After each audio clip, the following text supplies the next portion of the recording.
नमस्कार. WhatsApp post पोचपावती. लेखक अनामिक. मागे एकदा पोस्टात गेलो असताना एक आजोबा स्टाफला विचारत होते, याची पोचपावती मिळेल ना? बऱ्याचदा मी पण हिला सांगत असतो, एक्नॉलेजमेंट म्हणून जपून ठेव ग. नेहमीप्रमाणेच तो शब्द माझ्या मनात फिरू लागला आणि बोटं लिहू लागले.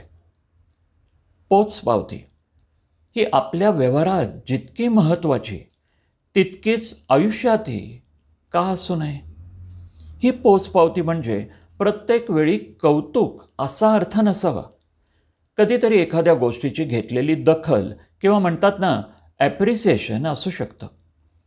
ह्या पोचपावतीचं माझ्या आयुष्यातील उत्तम उदाहरण म्हणजे आमचे आई आप्पा. घरात कोणताही एकत्र कार्यक्रम हो किंवा एखादा नवीन पदार्थ केला, कोणतीही चांगली कृती केली की सुनांना ते तसं आवर्जून सांगतात, छान झाला बरं का आजचा कार्यक्रम. आणि मग त्यांच्या या शब्दांनी कार्यक्रमामुळे झालेली दमणूक एकदम निघून जाते आणि पुन्हा पुढचा कार्यक्रम करायला अजून उत्साह येतो. पोचपावती तुमच्या आयुष्यात मोठी जादूची कांडी फिरवते. एखाद्याला त्याच्या छोट्या छोट्या गोष्टीचं ॲप्रिसिएशन देऊन बघा. अगदी मनापासून त्याच्या चेहऱ्यावर कसं हसू फुलतं बघा.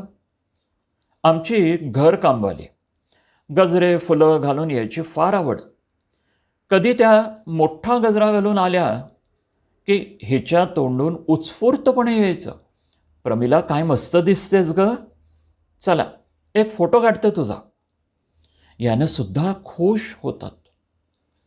लहानांपासून मोठ्यांपर्यंत आणि अगदी लहान गोष्टींपासून मोठ्या गोष्टींसाठी ही पोचपावती खूप मोठा परिणाम करून जाते आणि छान आठवण मनात ठेवून जाते. एखादं मोठं प्रोजेक्ट कंप्लीट केल्यावर बॉसनं त्याची घेतलेली दखल असो की वर्गात छान निबंध लिहिला असो, असं म्हणून बाईंची मिळालेली शाबासकी असो, हिनं खपून केलेल्या पदार्थाची घरातल्यांनी केलेली स्तुती असो की कधीतरी नवीन साडी नेसल्यावर हिला न बोलता दिलेली दाद असो, या पोचपावतीसाठी माणूस फक्त जवळचाच हवा असं नाही. कधीतरी आपल्या दुकानदारालाही म्हणावं, काका तांदूळ चांगले होते बरं का.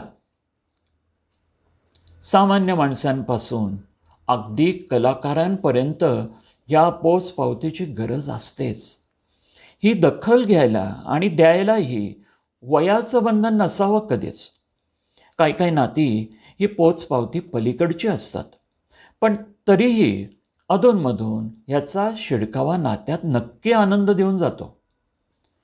बऱ्याचदा सततच घेतलेली जाणारी दखल काही खरी वाटत नाही. तसंही करू नये, कारण पोचपावती जितकी उत्स्फूर्त तितकीच जास्त खरी.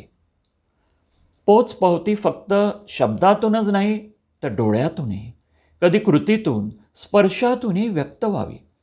जसं जसं ज्याच्याशी नातं तशी तशी ती पोचवावी. कधी योग्य आदर ठेवून, कधी गळामिठी मारून, अगदी कधीच्या मारे भारीच काम केलंस तू भावड्या, अशी वेगळ्या भाषेतूनही द्यावी. माणूस जितका दिलखुलास तितकीच ही दाद उत्स्फूर्त. महत्त्वाचं म्हणजे ती स्वीकारणारे तितकाच या मुलांच्या भाषेत कूल ड्यूड हवा. या पोचपावतीनं काम करायला दुप्पट ऊर्जा मिळते, उत्साह मिळतो, नातं घट्ट व्हायला एक छोटासा धागा मिळतो. आणि तसं म्हणाल तर यासाठी काही लागत नाही, फक्त मोकळं आणि स्वच्छ मन. तर मग होऊन जाऊ द्या एखादी झकास दिलखुलास दाद. धन्यवाद. लेखक अनामिक. वाचन संजय इनामदार.